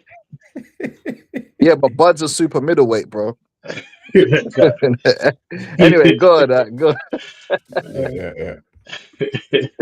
And there will be no happier day for me personally than to witness and live to see the fall of the Anglo-American Empire. Wow, that will be a great day for all of humanity. If we can. Yeah, boy. Yeah. Here. God wills it.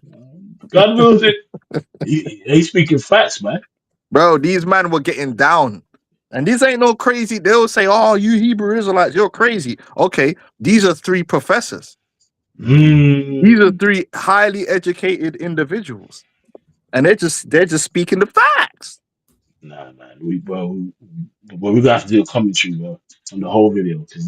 I'm with you, brother. I'm here. Yeah, man. Go ahead, bro. If we can survive its demise, which is going to be quite a challenge. Yeah, and I would actually make a small comment on that. I think we should take it broader. I would not only say Anglo-American Empire. I would just say the Western European or European. That's right. So what's he basically saying? He's saying, look, bro, Esau got to go down. He's saying all of them. He's saying all of them. All of them. That's crazy, right? Because the other guy, okay, it's the Anglo-American. No, man said, no. Hold on, dog. Listen, blood, from every last one of them. But that's what the scriptures say. Yeah. The scripture condemns Esau as a whole. Yeah. You know what, as well? This shows the spirit of the word is in the earth. Because he's saying what we say, just needs a few more precepts. You know what I'm saying? Like, he needs a garment and a garment, probably a bandana, and he's good to go. You know what I mean? But this is basically what we talk about, man. It shows you the spirit of the word is just engulfed the earth, man. Yeah. You know? Speaking big facts. That's it.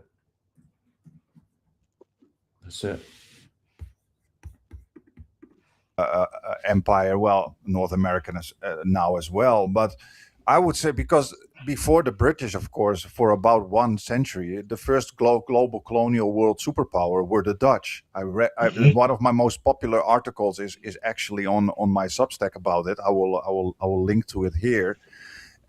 So when you go to my Substack, you can see a list most read, and then you will see that article is actually one of the most read. It's about how the Netherlands was actually the pioneer of many of the horrible things that we see. For example, even here in China, you learn in business school that capitalism was born in Amsterdam.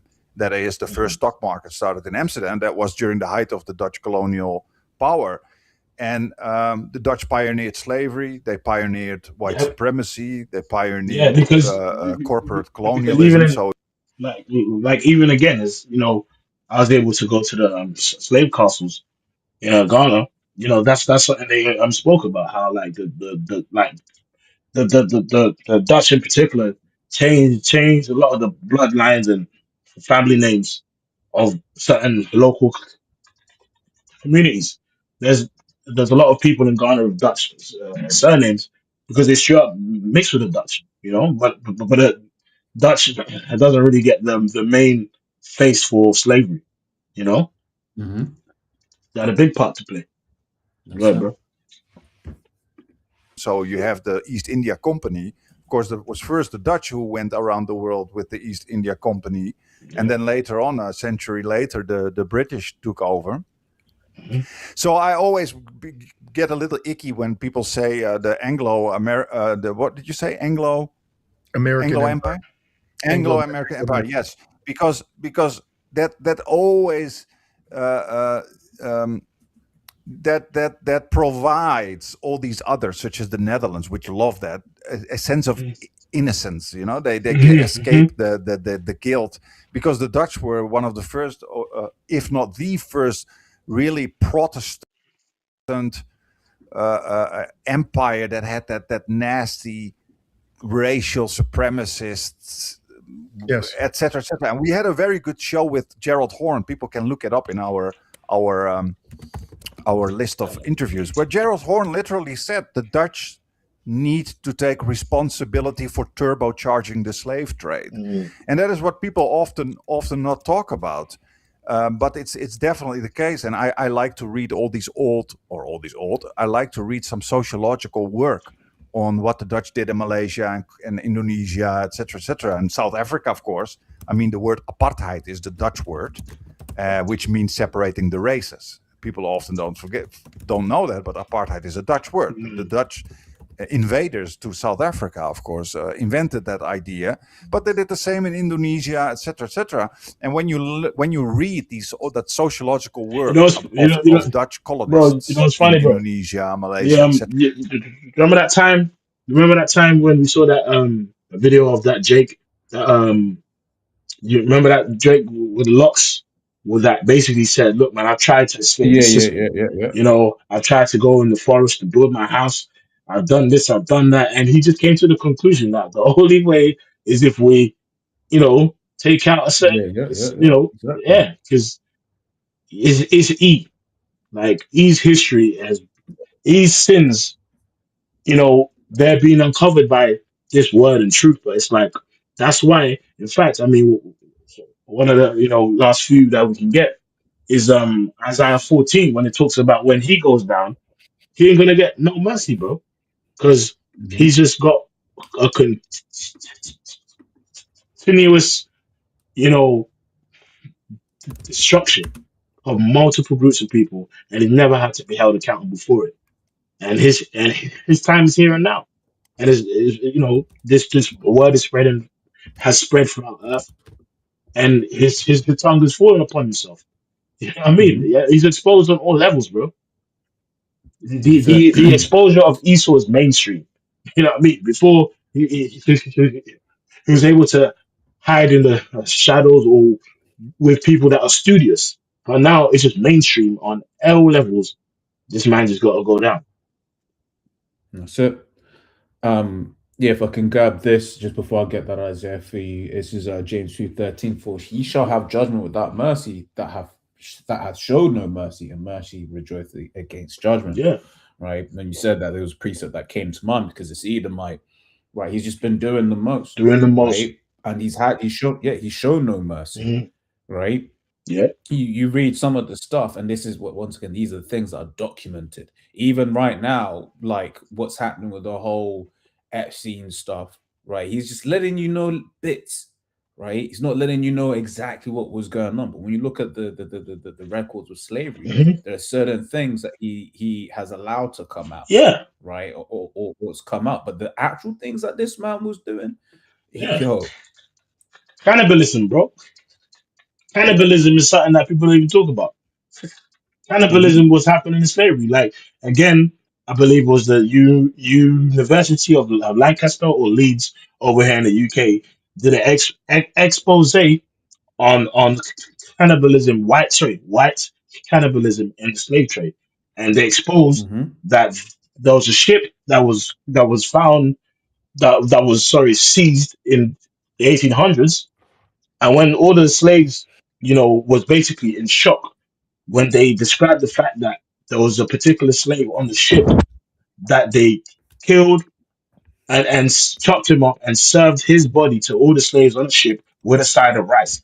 There's actually studies on that, and on top of that, they even mentioned that the ship captains was eating the slave's heart raw. Was actually biting his heart and his intestines raw, and it was in front of them. That ain't no conspiracy. That's in the University of Lancaster or Leeds, where they did an expose on that history, man. So, and that's just one account. That is just one account. Go ahead, bro. Bro, it's a lot because I just asked the robot in it. I was just like, yeah, man, tell me about cannibalism during slavery. Bro, all of it is basically about, when they're on the slave ships, them black people, sometimes they had to eat each other, You know what? And I was just like, wait, what? Type in white cannibalism in slave. But it goes on to say cannibalism by enslavers, right? There is no credible historical evidence that plantation systems involve systematic cannibalism as slavery practices. However, extreme brutality and so they've just completely just overwrote. Okay. Type in what about the seized ship that basically the slave spoke about being fed a fellow slave with a side of rice.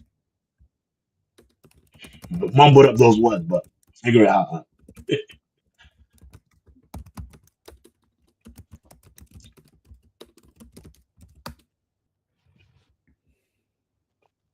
What does it say? You're likely referring to testimony connected to the illegal slave ship Clotilda, which was seized in 1860 after secretly bringing captives from West Africa to the United States. This story appears in post-Civil War interviews with survivors, particularly those recorded decades later and later compiled in works like Barracoon. It says what is claimed, right? So even just using that word claimed is basically throwing shade at it. But it says some later retellings and oral accounts describe captives believing that they were being fed human flesh, right? A fellow captive had been killed and served as food with rice. White captives were cannibals. However, historians caution that these claims came from recollections made decades after events. You see, it's like that's why we call AI chat artificial idumia, bro. I do. Because, bro, there's actual scholarly books on first-hand testimonies of it because this was during the time period when they were so-called trying to abolish slavery. So when they captured this ship in particular, they interviewed them, like, tell us what happened, and basically everyone was in shock, telling them that we got fed a person. Yeah, and if I can say this paragraph here, right, is just examples of like how Esau uses the English language to paint a narrative, paint a story, right? Because when it talked up here, it was basically saying, there's documented historical evidence. Right, but then when we come down here, that Jake was doing it. But then we come down here, right? Basically says the fact that they've used the word claimed, right? It's already throwing doubt into people, Exactly. right? Then it's going on to say captors believing that, right? So basically saying, well, it might not have been. It was all in their heads, right? Whereas like, no, like, if you're fed some mystery meat and then you saw a guy one day, you didn't see him the next, you didn't have any meat before that, one guy goes missing, and now you have meat. There's only one conclusion you're going to draw, right? And then here it says fear of cannibalism was widespread among captured, Africans, they say, because European slave traders were often rumored to be cannibals. So then even this bit here were often rumored to be, right? It's basically taken away from, no, they were. Yeah. That's what they were on. Bro, let's not act like these are not the same people that when they first came to Babylon and was with the natives, before they was set up properly to sustain and survive, there was been cannibalism too anyway. So come on, man, Esau's a hypocrite, man. Yeah. You know, but, hey, I mean, so as you see here, during starving time, blah, blah, blah. But once again, what word are we using here? Resorted to. So basically saying, yeah, man, the Edomites, they're not really like this. Yep. But they had no choice. Exactly. Right. This is no, this is just who you are. Right. And what we're seeing coming out in the Epstein files is confirmation of this. That's it. I mean, yeah, man, we can get that Isaiah. Oh yeah. Just they that see, is this the man? Yep. So Isaiah 14:16. They that see thee shall narrowly look upon thee, and consider thee, saying, is this the man that made the earth to tremble, that did shake kingdoms? Yeah, no, yeah. That made the world as a wilderness, and destroyed the cities thereof, that opened not the house of his prisoners. Right? So yeah, the heathen nations, they go and be like, look, man, is it him? I use the example of, look at these Cushites, man, right? People, you tell an Edomite, yeah, man, they used to be rulers of the world, but they'll laugh at you, like him, right? But this is how we go and be in the kingdom, right? We go and tell our kids, yeah, man, our children, Salaki, yeah, man, yeah, this is the Edomite. He used to rule the world, and they're gonna be like, Abba, la'ah. Yep. Say it ain't so, right? It says, verse 18, all the kings of the nations, even all of them, lie in glory, even in his own house, right? But thou art cast out of thy grave like an abominable branch, and as the raiment of those that are slain, thrust through with the sword, that go down to the stones of the pit, as a carcass trodden under feet. Yeah, and guess what, man? It's just right. It's just right, man. It's just right, and it's just due, because he's done nothing but bring evil and wickedness upon the earth, and he's had a long time of being seen as righteous, as being seen as pure, but now it's his time to pay. And it's righteous. Hey, what does the scripture say? It's surely it's a righteous thing to recompense tribulation, yeah. But then there's a lot of sins, a lot of wickedness around the earth that he's just not been held accountable for. Really, like Cain never took accountability. Esau never took accountability. It's never in this. It's never in the history of them taking accountability for their wickedness. Like, this dude is not taking accountability since Cain, bro. And guess what? The Lord's going to hold him accountable. Obviously, we're holding him accountable through these words and prophecies and prophesying against him. But the Lord's going to make him pay. Like, no, you've been held accountable, and now you got to pay. And what's the payment? Your whole kingdom, your system being taken down. You were serving slavery, and then after a period of time, you're gonna be liquidated, literally. That's it. And there shall no be any remembrance of the house of Esau. So let's end with Obadiah. Obadiah, and let's just focus on verse 10, and then we can go down to verse 18. Obadiah 1 and 10. For thy violence against thy brother Jacob, shame shall cover thee, and thou shalt be cut off forever. Yeah, and it's just right, because their hearts wish has always to be to has always been to exterminate us. So now that judgment's going to be on his head flipped when he gets taken down. You know, it's beautiful. Go ahead. Yep, let's jump down to verse 17. It says, but unto Mount Zion, but upon Mount Zion shall be deliverance, and there shall be holiness. The house of Jacob shall possess their possessions. Mhm. The house of Jacob shall be a fire, the house of Joseph a flame, the house of Esau for stubble, and they shall kindle in them and devour them, and there shall not be any remaining of the house of Esau, for Yahweh hath spoken it. Yeah, and it's spoken. It's final. Is it finished? Or you know what I mean? Or is you done? Is it Like done? it's gonna happen. You know what I mean? And so, hey man, it's cool, man. Keep scrambling and striving to achieve your so-called NWO agenda, which really it fits in the realm of prophecy. But whilst you're obviously eating, it seems like you're getting where you want to be. Then you're just gonna be stripped. You know that plate gonna be smacked out of your damn hand. You're gonna be taken down, going to slavery, and the Lord is gonna establish His kingdom. And guess what? You know what? Yeah, can we end with one or two scriptures actually?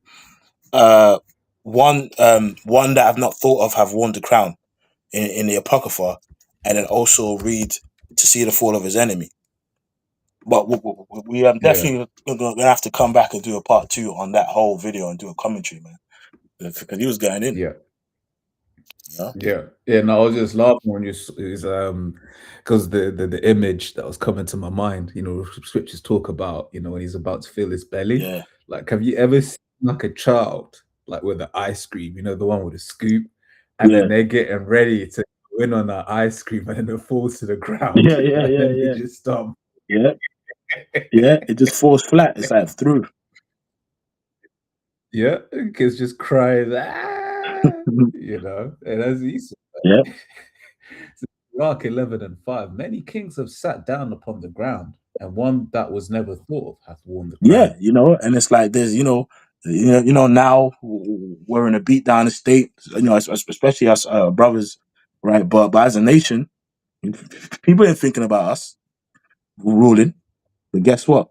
They don't know that's exactly what is coming. You know? That's it. You know what I mean? And hey, you know, the Lord is coming back to establish authority, you know, on his head was many crowns because he's going to take all authority and consolidate power, you know. He's going to consolidate power upon the earth, man. You know, because all power and authority is already given unto him anyway. But now he's going to physically establish it. He's going to show it. Every knee shall bow and tongue confess. And this weak ass nigga, man, fucking Esau, man, they're going to be seeing that he's nothing, bro. Go ahead. And let's get the next one. Yep. Sirach 25:7. There be 9 things which I have judged in my heart to be happy, and the 10th I will utter with my tongue. A man that hath joy of his children, and he that liveth to see the fall of his enemy. And we are in that time. Not, you know, not we're coming into them times, and no, we're in that time. Prophecy is taking shape stage by stage. And there's only, you know, that major one left, which is the mark of the beast, you know, and then World War III going to spiral out of control, you know, and then the return of the Lord is going to culminate with the destruction of Babylon with the ICBMs. We're going to be beamed up. These world armies going to try to fight our Lord, but the Lord is going to show his might and establish. And then we're going to live happily ever after, you know, when the new heavens and the new earth were indwelt for righteousness, man, for the Israelites, you know, but just for the earth, because it's going to be under a righteous kind of order. And obviously these nations going to serve their judgment, and Esau going to be exterminated at a point. So, hey, that's right. With that, man, you know, we hope and pray it was an edifying video. So with that, man, we're going to say all praises be to Yahweh Ba'Shem, Yahweh Ba'Shem, Kodash. Double honors to the apostles and elders, a great millstone. Double honors to